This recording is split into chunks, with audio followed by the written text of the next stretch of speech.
పశ్చిమ బెంగాల్లో రాజకీయ మార్పు కేవలం ఒక రాష్ట్ర ప్రభుత్వ మార్పు మాత్రమేనా?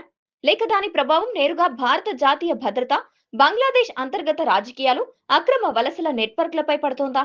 ఇప్పుడు ఇదే చర్చ ఢిల్లీ నుంచి ఢాకా వరకు హాట్ టాపిక్ గా మారింది. ఒకప్పుడు ఓ రాష్ట్ర ఎన్నికగా కనిపించిన బెంగాల్ రాజకీయాలు ఇప్పుడు పూర్తిగా జియో పొలిటికల్ డైవర్షన్ లోకి వెళ్ళిపోతున్నాయి. ముఖ్యంగా సరిహద్దు ఫెన్సింగ్, అక్రమ వలసలు, ఓట్ బ్యాంకు, మత రాజకీయాలు ఇవన్నీ కలిసి కొత్త సంక్షోభాన్ని సృష్టిస్తున్నాయనే చర్చ జరుగుతోంది. భారత్ తన సరిహద్దులను కట్టుదిట్టం చేయాలని నిర్ణయించుకోవడం సహజమే. కానీ దానిపై బంగ్లాదేశ్ నాయకుల నుంచి వస్తున్న ప్రతిస్పందనలు ఇప్పుడు అనుమానాలకు దారితీస్తున్నాయి. ముళ్ళతీగలు మమ్మల్ని ఆపలేవు అన్న విదేశాంగ శాఖ వ్యాఖ్య భారత్ లో తీవ్ర చర్చకు కారణమైంది. దౌత్యపరంగా చూస్తే ఒక దేశం తన భద్రత కోసం ఫెన్సింగ్ ఏర్పాటు చేస్తే దాన్ని గౌరవించడం పొరుగు దేశ బాధ్యత. ఎందుకంటే సాధారణంగా సరిహద్దు నియంత్రణ ప్రతి దేశానికి హక్కు. America, Mexico, Israel, Egypt, Europe సరిహద్దుల్లో కూడా కఠిన భద్రతా వ్యవస్థలు ఉన్నాయి. అలాంటప్పుడు భారత్ తీసుకుంటున్న చర్యలపై ఇలాంటి వ్యాఖ్యలు రావడం అనుమానాలకు దారితీస్తోంది.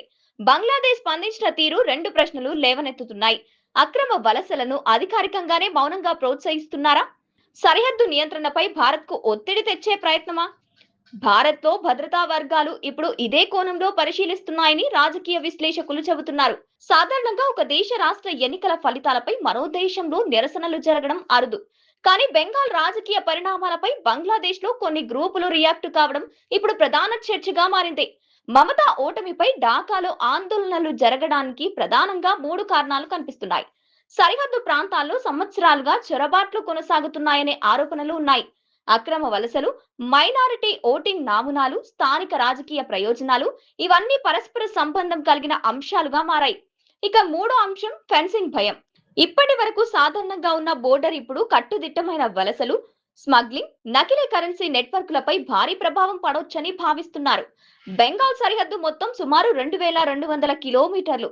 అందులో అనేక ప్రాంతాలు నదులు, అడవులు, గ్రామాల గుండా వెళ్తాయి. ఈ ప్రాంతంలో ఫెన్సింగ్ లేకపోవడం వల్ల అక్రమ వలసలు ఇష్టానుసారంగా జరిగాయి. స్మగ్లింగ్, నకిలీ కరెన్సీ, మానవ అక్రమ రవాణా, ఉగ్రవాద చొరబాట్లు పెరిగాయని కేంద్ర భద్రతా సంస్థ గతంలోనే నివేదిక ఇచ్చాయి. ఇప్పుడు 600 ఎకరాల భూమిని బిఎస్ఎఫ్ కు అప్పగించడం ద్వారా పెండింగ్ లో ఉన్న సరిహద్దు ప్రాజెక్టును వేగంగా పూర్తి చేయాలనే సంకేతాలు కనిపిస్తున్నాయి. ఇదే సమయంలో బంగ్లాదేశ్ కు చెందిన కొన్ని రాజకీయ నేతలు మరింత వివాదాస్పద వ్యాఖ్యలు చేయడం పరిస్థితిని మరింత ఉద్రిక్తం చేసింది. మమతా బెనర్జీకి మద్దతుగా మాట్లాడటం మాత్రమే కాదు, 17 కోట్ల బంగ్లాదేశ్ ముస్లింలు ఆమె వెంట ఉన్నారంటూ చేస్తున్న వ్యాఖ్యలు రాజకీయ వర్గాల్లో చర్చనీయాంశమయ్యాయి.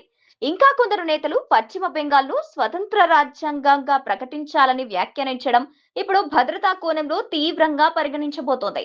పశ్చిమ బెంగాల్లో బీజేపీ అధికారంలోకి వస్తే మొదటి రోజు ఫెన్సింగ్ మొదలవుతుందనే హామీ ఇప్పుడు నిజమవుతోంది.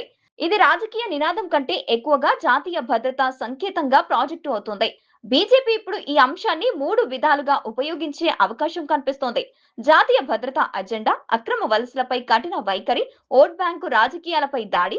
ఇవి 2029 పార్లమెంటు ఎన్నికలపై ప్రభావం చూపే అవకాశం ఉంది. పశ్చిమ బెంగాల్లో మార్పు కేవలం ప్రభుత్వ మార్పు కాదు, సరిహద్దు రాజకీయాల కొత్త అధ్యయనం కావచ్చు. ఢాకా నుంచి వస్తున్న వ్యాఖ్యలు, బెంగాల్లోని రాజకీయ మార్పులపై అక్కడి ఆందోళనలు చూస్తుంటే ఈ ఎన్నికల ఫలితాలు ప్రభావం అంతర్గత రాజకీయాలకే పరిమితం కాకపోవచ్చనే సంకేతాలు కనిపిస్తున్నాయి.